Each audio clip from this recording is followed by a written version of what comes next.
Par les Flames de Calgary en 13e position. C'est parti donc dans ce duel 100% roman entre de la part de Jorg. On voit donc du côté de Dubé, on a mis la ligne plutôt défensive face à la première ligne lausannoise avec justement Valzer, le tir de Valzer, l'arrêt et le but. L'ouverture du score pour Fribourg-Gotteron. Les Lausannois sont malheureux là-dessus. Un tir de Valzer, ça touche la jambière de Poulenovs. Et ensuite, je ne sais pas si Jorg a pu retoucher ou si c'est la jambe de Gernat. Ce qui est sûr, c'est qu'on donne le but à Valzer pour le moment. Vous voyez, Jorg, Valzer, le tir de Valzer, c'est repoussé par la jambière de Poulenovs. Et le rebond est en faveur des Fribourgeois. Ouais, ça revient sur le patin de Gernat, donc le but est accordé en effet à Samuel Valzer, son deuxième de la saison, son deuxième. Kovac. Il lève la tête, il trouve une passe, il essaie de remettre le puck sur la cage, le revers, où est ce puck? Il est finalement contré par la jambière gauche de Hughes. Aujourd'hui, Andrei Bikov, le centre, c'est bien fait. Où est ce puck? Il est par-dessus la cage de Poulenovs. La reprise ont été modifiées au niveau des ailiers. Attention avec Dernay protège bien son puck. Le centre, oh, superbe geste défensif de la part de Dernay avec Motet face à Odette. Et il y aura 2 minutes. 2 minutes contre Kylian Motet apparemment pour avoir frappé Odette. Ça paraît sévère, mais c'est la décision prise sur la glace par les arbitres.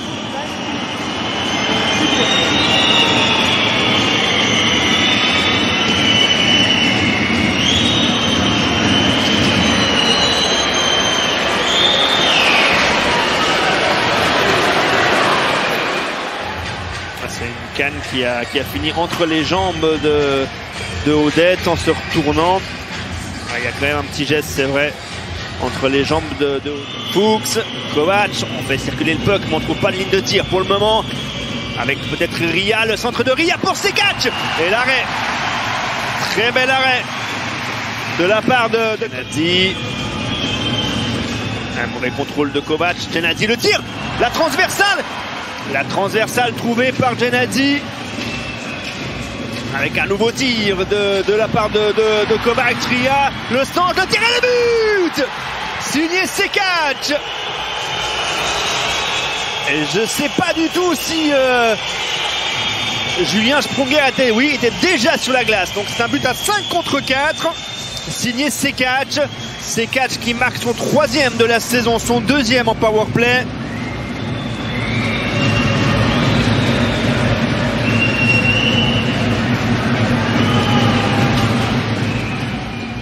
On a bien fait circuler le puck. On a déjà trouvé la transversale par Gennady. Ensuite Ria avec beaucoup de calme, il va remettre ce puck tranquillement sur la glace. Et servir ses catchs dans l'enclave. Très belle passe de la part de Ria.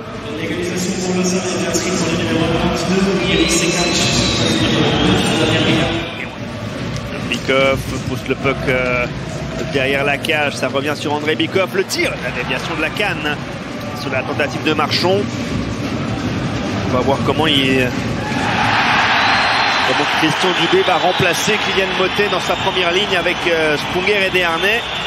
Et là il y aura 2 minutes contre un Lausannois. C'est contre Salomaki.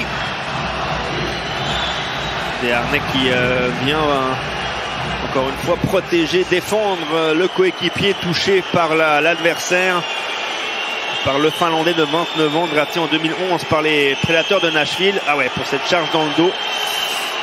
Proche de la bande sur Delarose qui s'y attendait pas. En zone d'attaque, il peut jouer à côté de lui avec Delarose. Delarose Diaz. Le tir et le but. Oh magnifique. Oh le but. Superbe. Le tir de Kuokkanen. Son 5e de la saison. Son 1er en powerplay. Quel tir puissant. On l'a pas vu venir. Un tir croisé dans la lucarne opposée. Superbe but de la part du joueur de Gauthieron. De la Rose pour Diaz et Kuokkanen, le boulet de canon croisé par-dessus l'épaule gauche de Poulenovs qui ne peut absolument rien faire. Superbe, superbe réussite vraiment. Alors, pleine lucarne, rien à dire. Sprunger, on a calmé tout ça du côté de Julien Sprunger avec l'expérience qu'il a. Gunderson, le tir de Berthier, le but 3-1, signé Christophe Berthier, son deuxième en powerplay, son troisième de la saison. Il tombe maintenant, ce troisième but, tant recherché par Fribourg-Gotteron. Et il va rester encore 55 secondes de powerplay. Gunderson et le tir de Berthier, encore une fois, depuis la droite de Poulenovs. C'est ces tirs croisés en dessus du cercle des engagements.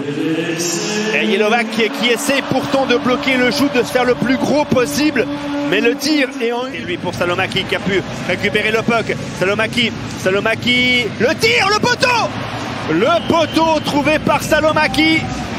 10-0-7 à 3-1. Salomaki a trouvé le montant droit fribourgeois. Ce puck récupéré en zone défensive. Il attend, il patiente et il choisit le tir du poignet. C'est un 2 contre 1. Ouais, c'est même l'équerre en ce début ou dans ce deuxième tiers maintenant. Attention à cette bonne passe pour Kuokkanen. Kuokkanen, la feinte et le but 4-1 qui a fait cette magnifique passe. On félicite Julien Sprunger, c'est peut-être lui qui a lancé Kuokkanen en direction de la cage de Poulenovs. Une petite feinte pour le coucher et aller sur le revers. Ouais, c'est bien Julien Sprunger. Bonne vision du jeu du capitaine de Gauthieron.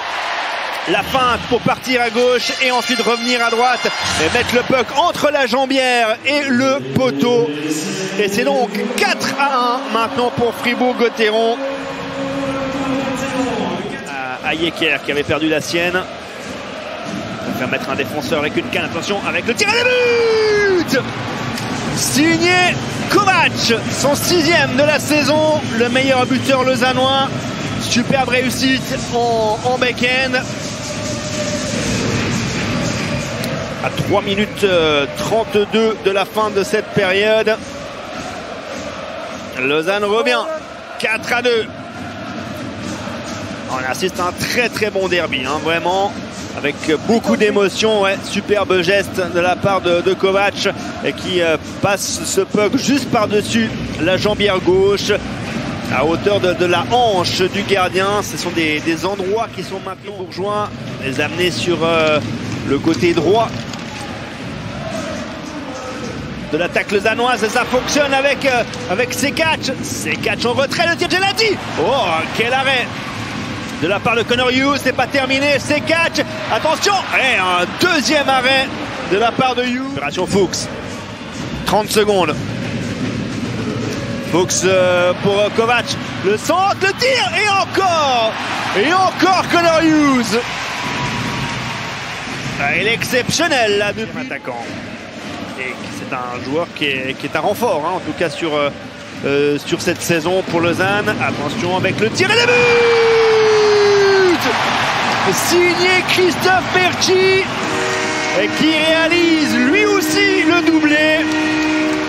Et c'est 5-2 pour Fribourg-Gotteron maintenant.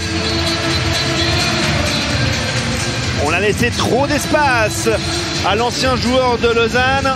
Il a pu se rapprocher de Poulenovs, utiliser l'écran aussi du défenseur adverse et choisir un tir du poignet. Le droitier qu'il est.